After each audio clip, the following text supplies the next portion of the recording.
life, living and making a living can sometimes wear you out, grind you down, and dull your senses. So, for a keen mind and a sharp contributive edge that will give you a better chance of success and happiness, take this time out to sharpen your axe. Stay with us right now for Life Talk.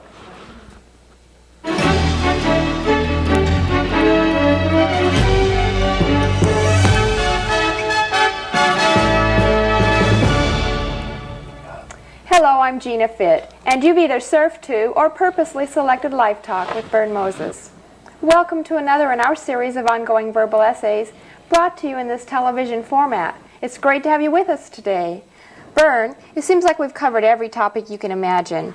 Life, living, making a living, sales, including how to prospect, how to close the sale. We've talked about death and dying and grief and loss. We've talked about how you can, how the people around you elevate you to success if you have the desire to be better and bigger and more productive in your life. What else is there? I mean, it's a never-ending quest, of course, for ideas and concepts that will accelerate lives and careers. But I have, at the end of a series of essays that I do, a thing that I've developed that I call the criteria of success. You know, we're all looking for those basic rules that if we honor them, why things are going to happen appropriately. And I have had several lists over the years. And as I've been examining and wondering and pondering and writing and talking about this now since, 1955. And so the list was going to change, but it's been pretty well chiseled in granite, you might say, for the last, say 15 or 20 years. And we're going to call it a criteria of success. And we're probably going to take several shows to cover this. Even though the list is fairly brief, they all are multifaceted. In other words, each criterion has a lot of stuff to it. And so criteria of success. so you're saying, Vern, there's a traditional set of criteria for success generally held by society, and yours is somewhat different? Oh, I don't know that there's a traditional one, but there's a constant change, and people say, well, this is the key, and that's the key, and what have you. But after a while, you got to settle on something. And so I would say about 15 years ago, perhaps thereabouts, I settled on a number of them that I know that if you honor these, and they are all doable, manageable things, that there is no way that a person's life and their living and their process of making a living will not accelerate. I mean, really? It's really solid.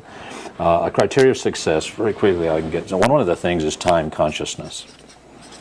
Now we're going to go back and discuss each one of these in detail. But time consciousness. I mean, we have to get super conscious of time because it's a lot more valuable than money is. I mean, money can be borrowed, it can be saved up. I mean, there's all things you can do with money that you can't do with time. Just passing through our lives, and if we don't use it appropriately, it's gone. Right. And I'll tell you, it goes quickly. And have you noticed, by the way, that the older you get, the faster it goes? Oh, Wait absolutely. until you're 92, I'll tell you. Anyway, time consciousness. Sometimes you feel that old, you know? Integrity, we're going to look at it in a little different way than normal. Certainly honesty, authenticity, candor is important, but there's some other definitions involved in integrity that I think we need to address. There's adaptability. You remember, yes, adaptability, ABLITY. You remember way back we talked about life formula and being able to become objective and to stay in the love mode. And then we talked in sales about how 55% of all the sales are made because you care. And so this is very, very important in every facet of our life, adaptability. And that's kind of a double entendre. It has a couple different meanings. There's presentation. In other words, how we present ourselves and our propositions in the world, if you would. And I'm amazed at how much information is available about some of these things that could be considered faulty. Really? Oh, yeah. I mean, really? We can't look to the normal sources because you have to figure, what are they up to? For example, when it comes to clothing and what we're going to wear in order to be in concert with the time and what have you, if we depend upon Playboy or Penthouse or some of that, men are going to make a big mistake, or at least people in business will. You know what I'm saying? And so there's some underlying things that we have to examine. I've got some things on presentation. It's the most astounding thing I've ever seen, and it certainly influenced, how I dress. It wasn't necessarily comfortable or compatible with the way I felt, but it certainly had an effect on what I did. Well, don't you think the way you dress affects how you feel and can change no question. your attitude And how people dramatically? perceive you. Yes. You know, it kind of, if it's a double-edged sword, if you don't swing it right, you can really get hurt. You know what I'm saying? Or you can really be effective. Yes, no question about it. Yeah. But time consciousness, integrity, adaptability, presentations. Let's see, there is accountability, terribly important. Had a lot of interesting ideas on accountability. Because frankly, if a person is going to be independent, going to be free, become a non-accommodator, the subconscious mind does not make a good boss. And so there has to be a way of being accountable to our family, to ourselves, to our future, to tomorrow. That's pretty important here. And let's see, time consciousness, and there's others, but I'll get to them as we go along. Let's scoot back here to time consciousness. If I get a flyer in the mail about a time management seminar, I'm probably not going to go. Really? Because the facilitator already misunderstands. See, there's a semantical faux pas there, and you know we're pretty conscious of that kind We of stuff. certainly are. Time management is somewhat of a lie in that we can't do that. You can't manage time because a second is a second, and a minute's a minute, and an hour's an hour. There's nothing you're going to do about that. And so people say, well, that's semantics. And I say, yes, exactly. That's how we affect who we're becoming, is using caution in the words that we employ. The only thing I've ever noticed about time management is that it always manages to get away from me somehow. Exactly. The other thing, too, they say, well, okay, probably we should say utilize our time effectively. And that's closer, and it's better, but there's another dimension. There is another dimension, and I call it time consciousness. The only way, too, that you can be conscious of time is predeterminedly. As if you do what comes naturally, if you proceed from one task to another like we might normally do, oftentimes you're going to stop and check and look back and be disappointed in the fact that there's been a chunk of it that has been dissipated and wasted, unutilized, and is gone forever. Why is that? I think probably it's called accommodation. Say, for example, we think 50,000 thoughts a day. That's pretty good evidence for that. 50,000 thoughts a day, and if we're not careful, they're going to be the same thoughts we thought yesterday, and last week, and last month, and sometimes throughout the last decade. And so, in order to think different thoughts, we have to design our thinking patterns. We have to write more. We have to think purposely. Otherwise, the mind will busy itself. Now, when I say that, it means that the subconscious mind will busy the conscious mind so that it doesn't get any silly ideas. Well, the same thing is true in our behavior. That if we don't think consciously about what we're about to do, all right, that the subconscious mind will keep us busy with what we've already done in the past. It knows that's okay. Follow what I'm saying? And so it prohibits us from being truly conscious of time. Oftentimes when I'm working with a group of people in order to make a point, and I'm not going to do it on television because it would be just overwhelming. In fact, they'd probably take the show off the air. And that is to get a group of people together and say, okay, let's just sit here for 15 minutes. No, I don't have a plan for them. I just say, let's just sit here for 15 minutes. And I sit there in the front of the room with them and just keep quiet, and we look at each other. And you know, and it's really interesting what happens. You have any idea how long 15 minutes is? Well, you know, I It's think an eternity. as children, we get to experience that more than as adults. What, Seems just sitting like there? Yeah, waiting, Yeah. waiting and waiting. But it is a lot of time, and I have seen people become nauseous, obviously uncomfortable, angry, and what it is the subconscious mind is used to keeping us busy. And if we just begin to sit there with nothing to do, no thought pattern, no instructions, no intention, no goal, why the mind just goes crazy. It doesn't like it at all. One of the things that I did some time ago, and I mean, it was overwhelming. I was over at an art center, and some very gracious women were there, and they said, would you ever consider modeling? Okay, and I had never considered that. And they said, the cheekbones, the hair, and all this stuff, you make a great model. And I said, well, I'm not sure. And they said, well, we'll pay you, you know. And I said, oh, really? I caught my attention. I said, how much? And they said, $8 an hour, and I lost interest right away. But anyway, they said no, and I thought maybe that would be a good test because I know what they want. They want a model to sit there quietly without moving, and they don't often get it. They don't often get it. And so I said, okay, as a challenge, I'll go ahead and do it. So I went over there, and they have a system where you sit for 20 minutes. okay, and then they give you a 5-minute rest, and then you sit another 20 minutes. Gina, that's an eternity. To be able to hold a position, a posture, an attitude, you know, and try to blink a minimum number of times, you know what I mean? I mean, it was a long time. As a matter of fact, I was concentrating on the presentation of a hand and the head and, you know, all this kind of stuff, and my right hand was in my lap. And as I'm doing this, all of a sudden I began to realize that my right hand was fetaling. I mean, it would pull up real tight.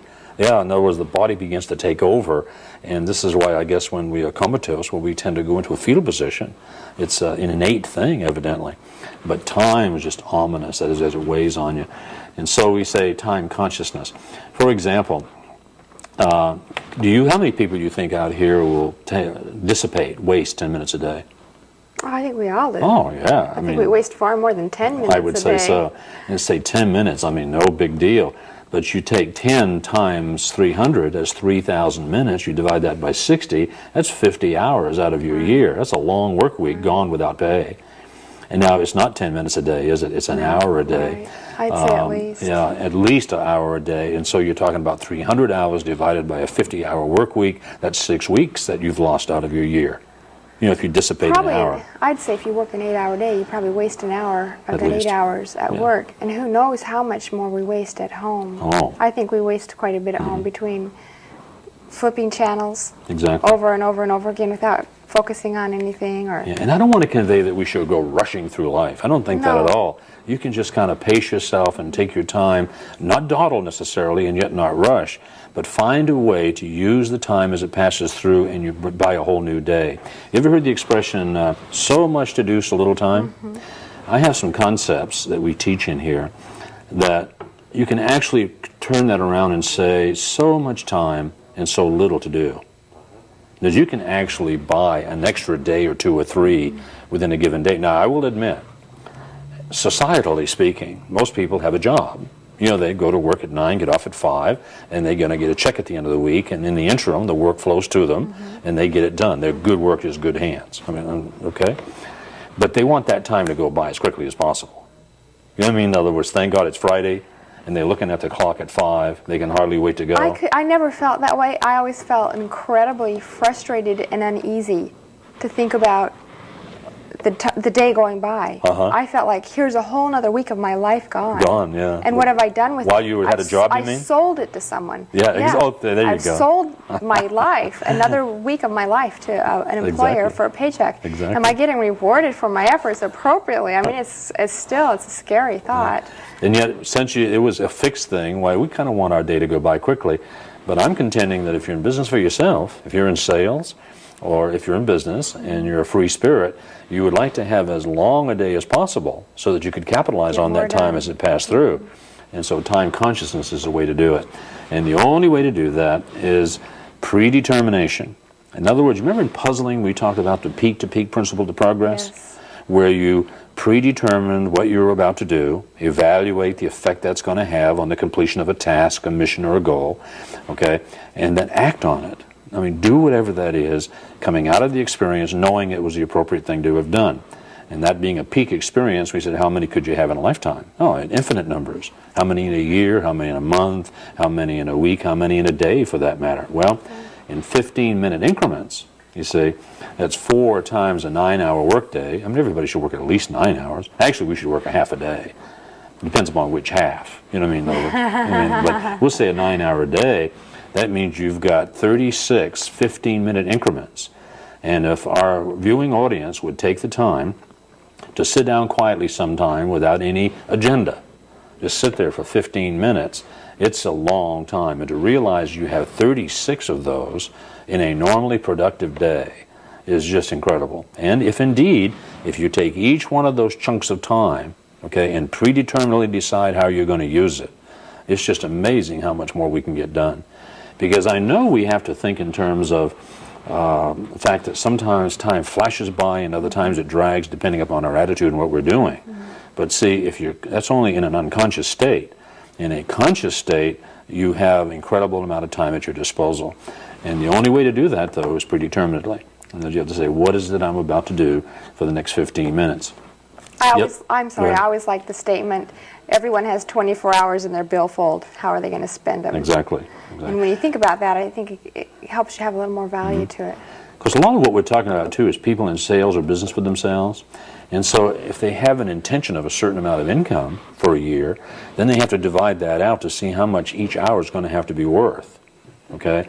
And time is a lot like money in one respect, is that, for example, say a person wants to make, $60,000 a year? Is that good? Is that okay? Sure. $60,000 a year. If I'm not mistaken, that's $5,000 a month. That's $1,250 a week. Divided by a 40-hour week, we'll say $35 an hour. Okay? Now, I'm wondering if everyone had a money muse nestled on their shoulder with a bag of money, and every time they used an hour effectively, they would give them $35. See, how many people would get their money every hour? See, not many. Not if the money muse was discerning at all. Now, the interesting thing is if the hour was dissipated, not utilized effectively, the muse would take $70 back, because that's really what happens. Yeah. See, when we lose time, we cannot recapture it. A call not made today can never be made. I mean, we may make that call, but another call won't get done that could have been. Follow what I'm saying?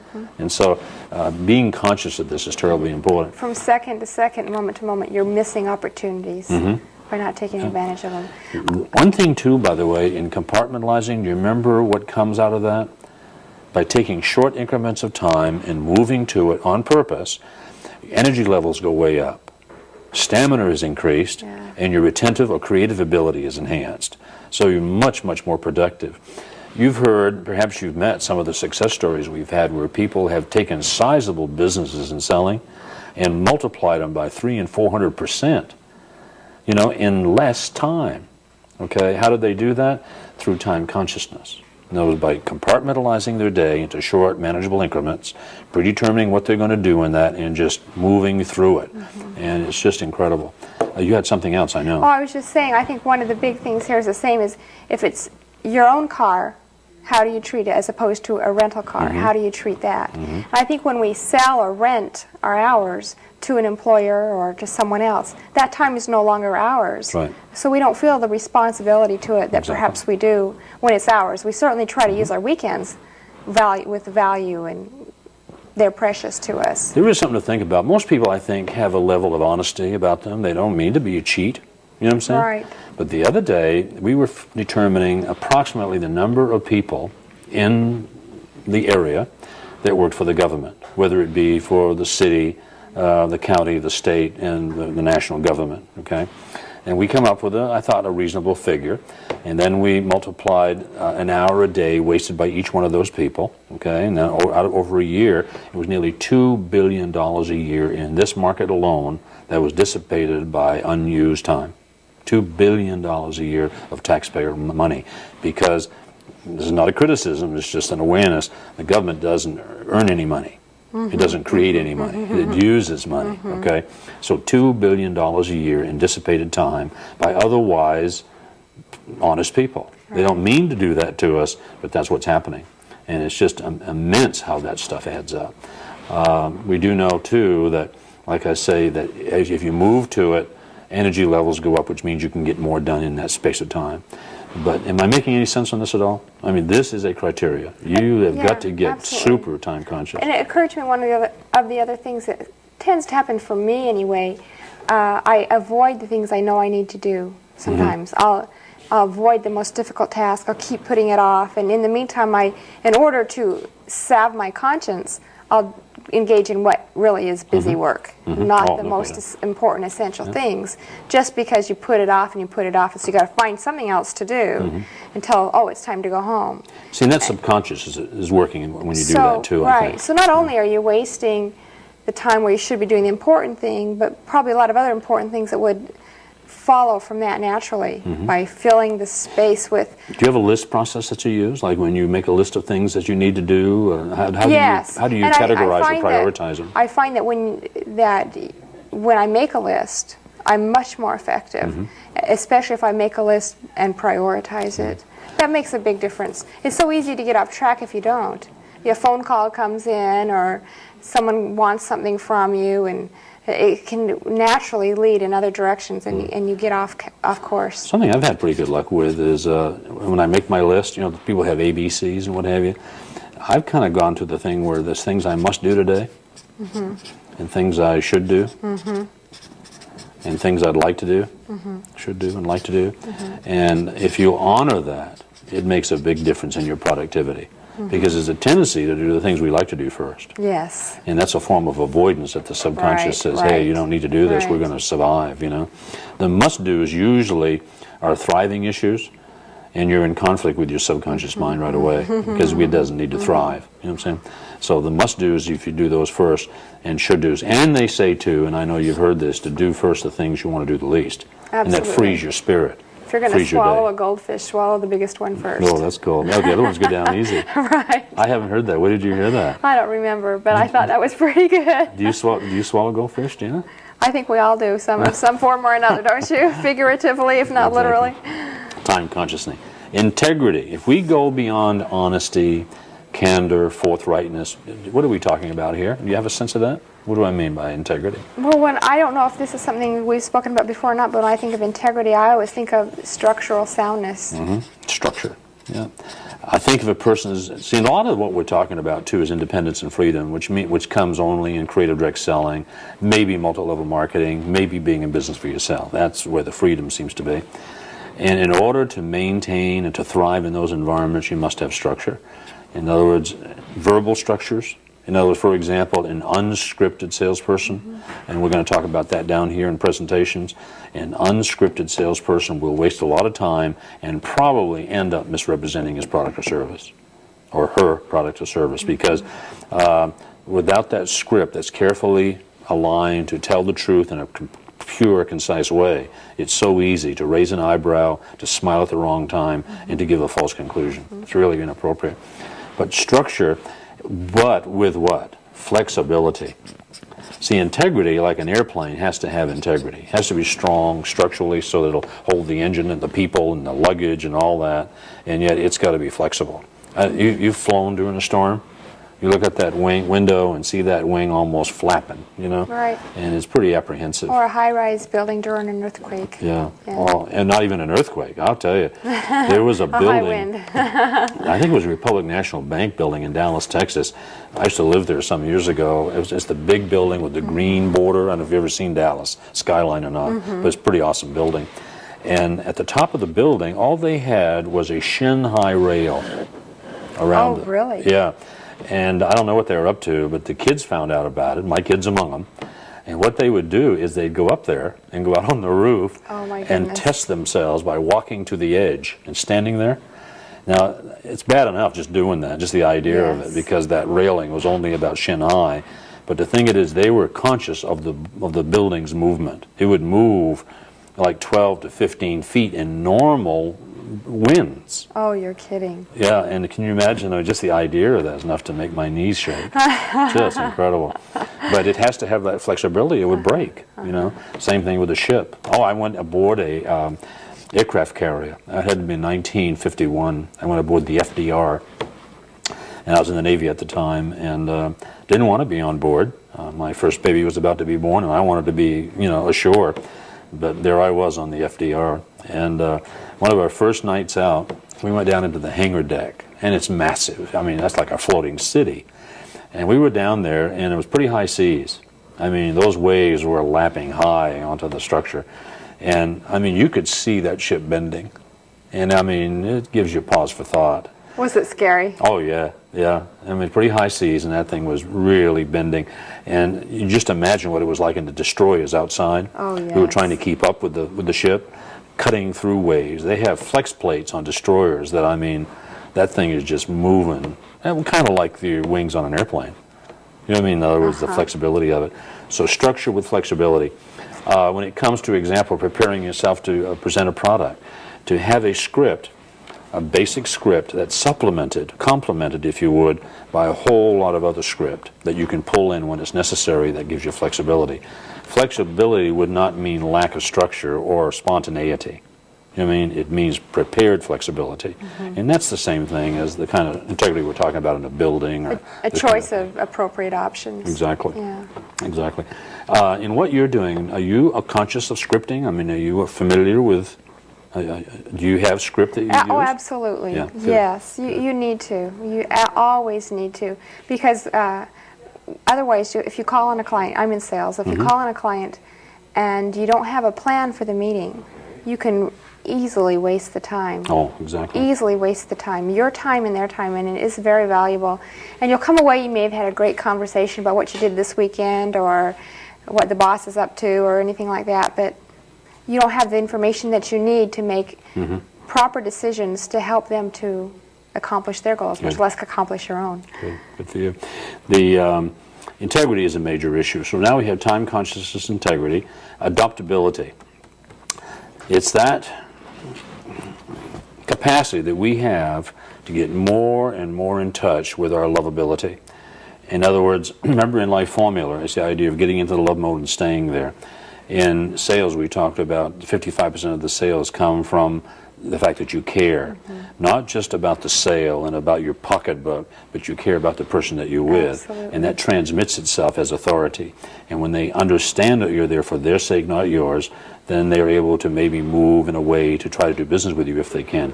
And so to be adoptable and to adopt. So that is a double entendre. The only way to capitalize on this in its entirety is a daily forgiveness process. Remember we talked about that, I think some time ago in Command Commission. But we've got to keep our mind and heart clear, and the only way to do that is to do some forgiving every single day. Of ourselves as well as others. Oh, absolutely. Yeah. Every forgiveness process involves ourselves, if we were ever hurt or upset, because we were participating too. But that's another issue, and I'm sure we'll have to get back to that as time goes on. But most of the essays that we've done, we will be reviewing, expanding, and applying them, to sociological issues. So it's going to be a lot of fun in the next few weeks and months. Wonderful. Gina, I think we're going to be running out of time here, and I think we need to remind people they can call in 1-800-661-3490. I think I squeezed that all on there. 1-800-661-3490, and let us know that they were watching. We'll send them a ticket to a live performance, a TV schedule. We'll get well acquainted. Meantime, thanks for watching Life Talk, and my name is Bern Moses. Thank you, Gina. Thank you, Bern.